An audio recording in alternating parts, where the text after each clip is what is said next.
I would like to talk about the ongoing situation about our national stars being accused by some person. अस्सलाम वालेकुम जी, मेरा नाम सुमैर है और आप मेरा YouTube चैनल देख रहे हैं। उम्मीद करता हूँ आप सब खैरियत से होंगे, खुशबाश होंगे और मेरी दुआ है कि अल्लाह ताला आपको हमेशा खुश और आबाद रखे।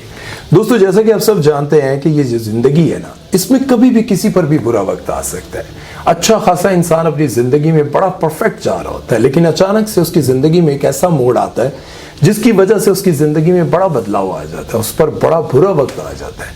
और ये ज़िंदगी का बुरा वक्त भी बड़ा अच्छा होता है। पता है क्यों?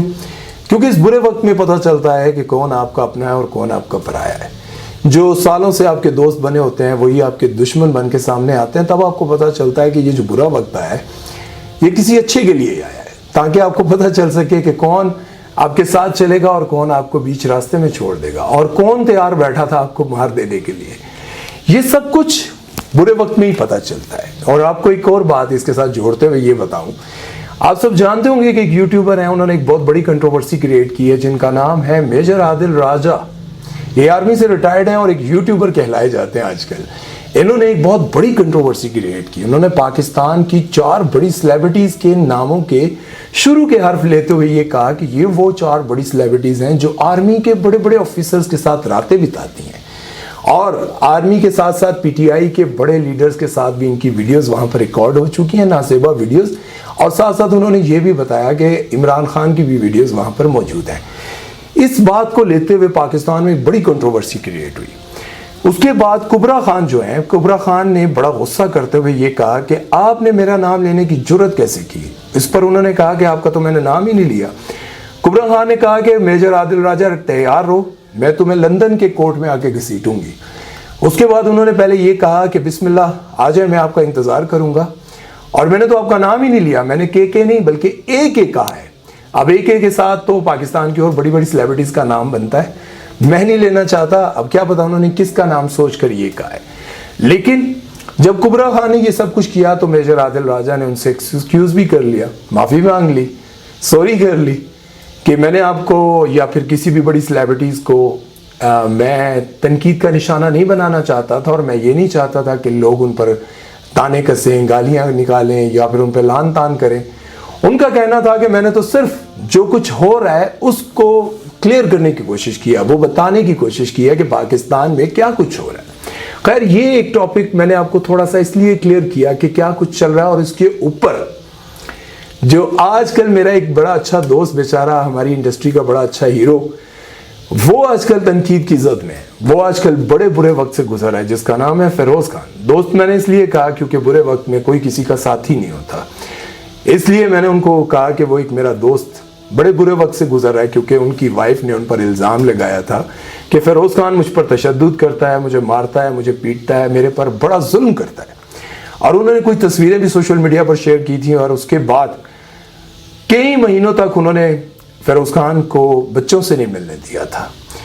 फिरोज खान भी अपनी ज़िंदगी के उस दौर से गुजर रहे हैं जिसमें उनको पता चल रहा है कि कौन मेरा अपना है और कौन मेरा पराया, कौन मेरा दुश्मन है।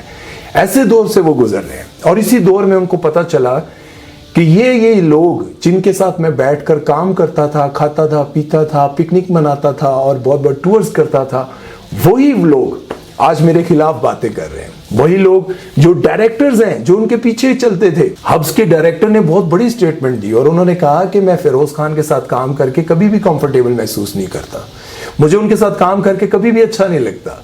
अब मुझे ये बताएं कि ये जो बड़े बड़े डायरेक्टर्स हैं, ये प्रोड्यूसर्स हैं, ये जब इतने बड़े स्टार्स को लाखों रुपया देके कास्ट करते हैं और जब इन पर बुरा वक्त आता है तो वो अपना बदला ले लेते हैं और कहते हैं कि इनके साथ काम करके हमें बिल्कुल भी अच्छा नहीं लगता, तो भाई मेरे पहले कास्ट क्यों करते हो? 60-70 लाख रुपया एक बंदे को देकर आप कास्ट करते हैं, किस लिए? जब आपको अच्छा ही नहीं वो लगता, जब आपको पता है कि यार उसके साथ काम करके अच्छा नहीं लगता, वो इंसान अच्छा नहीं है।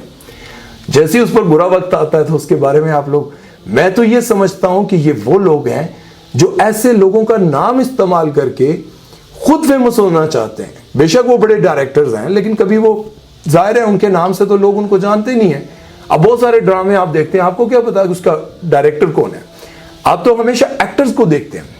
आपको तो कभी ये भी नहीं पता होता इस ड्रामे को लिखा किसने, प्रोड्यूस किसने किया है। आप लोग कहानी को देखते हैं और जैसे ही वो कहानी का एक लास्ट सीन आता है उसको देखते ही आप टीवी बंद कर देते हैं। आपने तो कभी लास्ट में नाम भी नहीं पढ़े। यही वजह है कि बहुत सारे डायरेक्टर्स ऐसे एक्टर्स के बुरे हालात में, बुरे मुश्किल तरीन वक्त में उनका नाम यूज करते हुए खुद को पॉपुलर कर रहे होते हैं। और जब मेजर रिटायर्ड आदिल राजा ने इन 4 बड़ी सेलिब्रिटीज का नाम लेकर एक बड़ी कंट्रोवर्सी क्रिएट की और लोगों ने इन पर लान तान करना शुरू किया, तो आपको पता है फिरोज खान ने क्या कहा? फिरोज खान ने यह कहा कि कभी भी किसी पर भी इल्जाम कोई लगाए तो जब तक उसके पास सबूत ना हो उस पर कभी भी लान तान नहीं करना चाहिए। दोनों पार्टियों का सबूत जब तक सामने ना आ जाए, जब तक फैसला सामने ना आ जाए, तब तक कभी भी किसी पर गालियां नहीं कसनी चाहिए, कभी भी किसी पर तनकीद नहीं करनी चाहिए। आपको पता है फिरोज खान ने यह सब क्यों कहा? क्योंकि फिरोज खान की वाइफ ने जब इल्जाम लगाया था तो उसने कहा था कि अभी मैं कुछ नहीं बोलूंगा जब तक मैं गुनहगार साबित ना हो जाऊं, जब तक मेरे खिलाफ कोई सबूत ना आ जाए।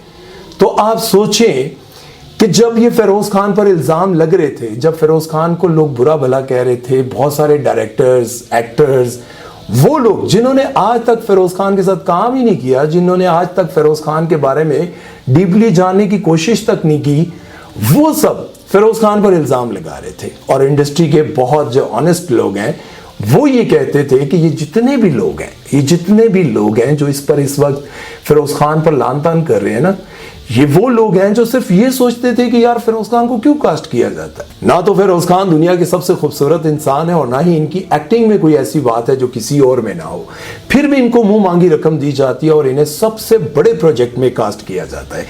ये वो लोग हैं जो फिरोज खान के हक में नहीं बल्कि उनके खिलाफ बोलते रहे। ना तो उन्होंने कभी फिरोज खान के साथ काम किया था और ना ही फिरोज खान के साथ उनकी कोई दोस्ती थी, लेकिन फिर भी फिरोज खान पर जब बुरा वक्त आया तो फिर उनके साथ साथ उनके दोस्तों ने भी, जो वो कहते हैं ना आस्तीन के साम, वो भी बाहर निकल कर आ गए और उन्होंने भी फिरोज खान की खूब बुराइयां की। लेकिन फिरोज खान ने इस मुश्किल वक्त में इन 4 बड़ी सेलिब्रिटीज का साथ देते हुए ये कहा कि जब तक इन पर कोई गुनाह साबित ना हो जाए, जब तक कोई सबूत सामने ना आ जाए, तब तक इन पर इल्जाम ना लगाएं। I would like to talk about the ongoing situation about our national stars being accused by some person. If anyone brings you a news, be it right or wrong, so make sure first you verify it, and if the person is proven guilty or innocent, then take actions accordingly. But before that, always be polite and gentle with both the one accusing and the one accused. My prayers and my support with everyone out there who's ever accused about anything which they haven't done.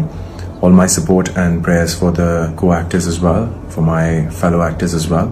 I hope this situation settles down for you all. आप लोगों को भी पता होगा, आप लोगों की जिंदगी में भी ऐसे बहुत सारे लोग होंगे जो किसी पर इल्जाम तो बड़े मजे से, बड़े शौक से लगा देते हैं, लेकिन उनके सामने ना तो कभी कोई सबूत होता है, ना ही उनके सामने कभी कोई ऐसी बात हुई होती है, लेकिन वो उसकी कामयाबी से जलते हुए, उसकी कामयाबियों से हसद करते हुए, नफरत करते हुए, जब उस पर बुरा वक्त आता है तो वो अपने हाथ जरूर धोते हैं। वो अपने हाथ का जो कीचड़ होता है ना, अपने वजूद पे, अपने मुंह में जो कुछ उनके होता है, वो उस पर जरूर लाद देते हैं, उस पर जरूर फेंकते हैं, क्योंकि वो कहते हैं कि अब तो ये गिर रहा है, इसको वो एक धक्का और दो। वो कहते हैं ना, गिरती हुई दीवार को एक धक्का और दो। तो ये वो लोग होते हैं जो कभी किसी की कामयाबी से खुश नहीं होते, बिना सबूत के, बिना उनके सामने कोई ऐसी एविडेंस के वो इल्जाम लगाते हैं और उस इल्जाम के साथ साथ वो लोग भी साथ शामिल हो जाते हैं जो आपसे नफरत करते हैं। ऐसा कभी ना करें, क्योंकि जब आप लोग ये सब कुछ कर देंगे ना, रात को सोते वक्त एक लम्हे के लिए सोचें तो आपका ज़मीर आप पर लान तान कर रहा होगा और आपको कहेगा कि यार तुमने तो अपनी आंखों से कुछ नहीं देखा था, तुमने तो कोई सबूत नहीं देखा, ना ही तुम्हें किसी ने बताया कि ये वाकई ऐसा है, फिर तुमने उसका क्यों बुरा किया। बस मैं तो आपको यही कहना चाहूंगा कि कभी भी किसी के मुश्किल वक्त में अगर आप उसका साथ नहीं दे सकते ना, तो किसी और का साथ देकर उसे और बर्बाद करने की कोशिश ना कीजिएगा। अपना बहुत सारा ख्याल रखिएगा और कमेंट सेक्शन में मुझे जरूर बताइएगा क्या फिरोज खान ने ठीक किया या गलत किया। अल्लाह हाफ़िज़।